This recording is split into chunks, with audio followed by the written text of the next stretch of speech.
What's going on, everyone, and welcome back to Face of the Matter. It's your girl Jay here, and in today's video I'm just going to be going through this kind of like get ready with me for the day type of thing.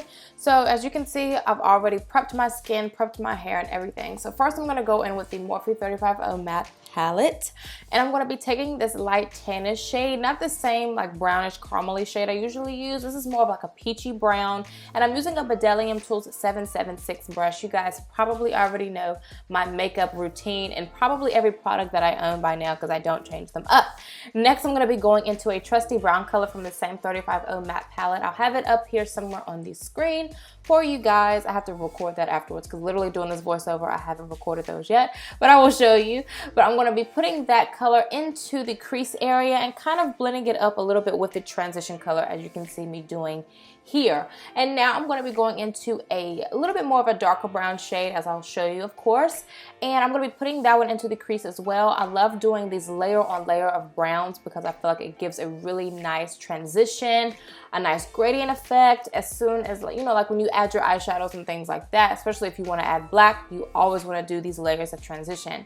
Now I'm going into an even darker brown. I know this is getting kind of boring, but I'm going into an even darker brown that is really going to help make that black shadow pop once we get that together. And I'm going to be using that same Elysium brush. I really don't even remember the name, but I'll put it up here on the screen somewhere. But I'll be using that brush for the crease. And now picking up this Giuseppe brush that I got from like AliExpress or something. I've had it for years, but I'm taking a black shadow and I'm actually picking this one up from the TARTIST Pro palette. I think this one is called I have no idea. Anyway, I'll leave it on the screen. I suck at this. Okay, so I'm going to be adding a little bit of black and then blending it in. And then I'm going to be taking the same colors that I used on the top. I'm going to be using that for the bottom as well, just layering those browns up.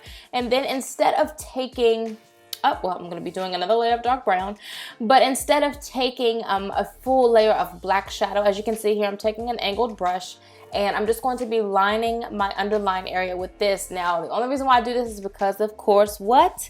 I love making my lower lashes look a lot thicker and more voluptuous, and it also adds a little bit more like definition and drama to the makeup look without doing too much on the lower lash line. Now going into the Too Faced Natural Love palette. I think this color is called Kittens. It'll be in the description box and it'll be somewhere here on the screen as well. And I'm going to be adding that to the lid and then going back in with my Elysium brush and adding a little bit more of black shadow. And then we're just going to blend that in until you get a nice blendage going on. And then we're just going to do the same thing to the other side of the eye. What I did do is I sprayed the shadow with a little bit of facial spray, and this is going to make the eyeshadow nice and foily, nice and liquidy, so we can spread it on there.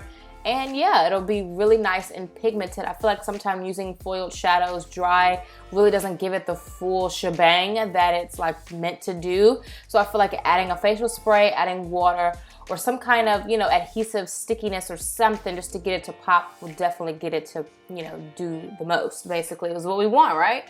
All right, next I'm going to be taking some liquid liner. I'm going to be doing a nice cute wing. I don't do wings a whole lot on my eyes simply because I don't think wings are really flattering on my eyes, but to each his own. But I'm going to be doing a wing today, and then yeah, we're just going to perfect that wing real quick. And then after we do that, we're going to jump right into some mascara. This is the Black Radiance mascara. I'll leave it in the description bar. It has an actual name. I think it's like Everlasting Mascara or something like that. It's like in the gold tube, but I'll leave it in the description box for you guys.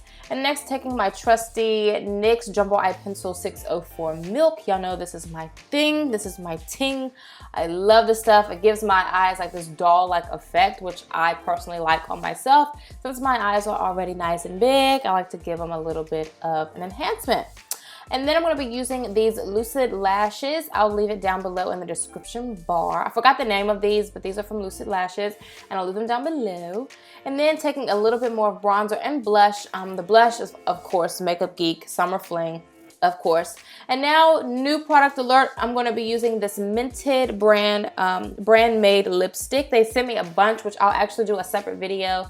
I'm just showing you guys all of the lipsticks that I got. But this is one of the shades that I really liked. It's kind of like a taupey nude, but this is just like the collection they sent me was like a pile of nude lipsticks and lip glosses. So I was excited about getting that. And then I'm going to be lining my lips with this NYX pencil, and I think this is in it might be like cappuccino or something, or mocha or something like that. I'll leave it in the description bar. And I'm just gonna line my lips with that. And then going on to the fun part. Now the wig, I put some Flexi rods in it. I actually washed the wig and I moussed it, and then I put the Flexi rods in it because I was trying to use the Flexi rods at first by just putting heat in it, like with the flat iron and stuff, and then doing it, but the curls would not stay and the curls were not as big and bouncy and juicy as I wanted them. So I decided to do it the other way by starting fresh with a wet head and moussing it down. But as you can tell, I'm using the Got2b glue and I am gluing the edges down and stuff, and I'm using cool air. As you can tell, it's cool because I got it nice and close to my face. If it was hot, it would burn the mess out of my scalp. But I have it on the cool mode, and yeah. So I'm using the cool air to dry it. It didn't actually dry all the way, but you couldn't really tell because I didn't feel like sitting there waiting that long. But I don't even know if I'm doing it right, whatever. We're just gonna glue the edges down and we're gonna keep it moving. So now I'm gonna be taking the little Flexi rods out. Oh, I forgot to tell you guys, this wig is from RPG Wig Show. I'll leave all the info down below. It's actually in my previous video all about this wig, so if you missed out on that video, I'll have it linked somewhere on the screen or in the description box if you missed it, so you guys can know all about this wig. This wig is dope. This wig is awesome. I love it. Thank you guys for sending it to me. I love this. I've been wearing it ever since. But anyway, taking all the Flexi rods out, and then as you can see, some of the pieces in the back, because this is a bob wig, it's in a bob cut, so the pieces in the back were really short, so I really couldn't fit those in the Flexi rods like I wanted to.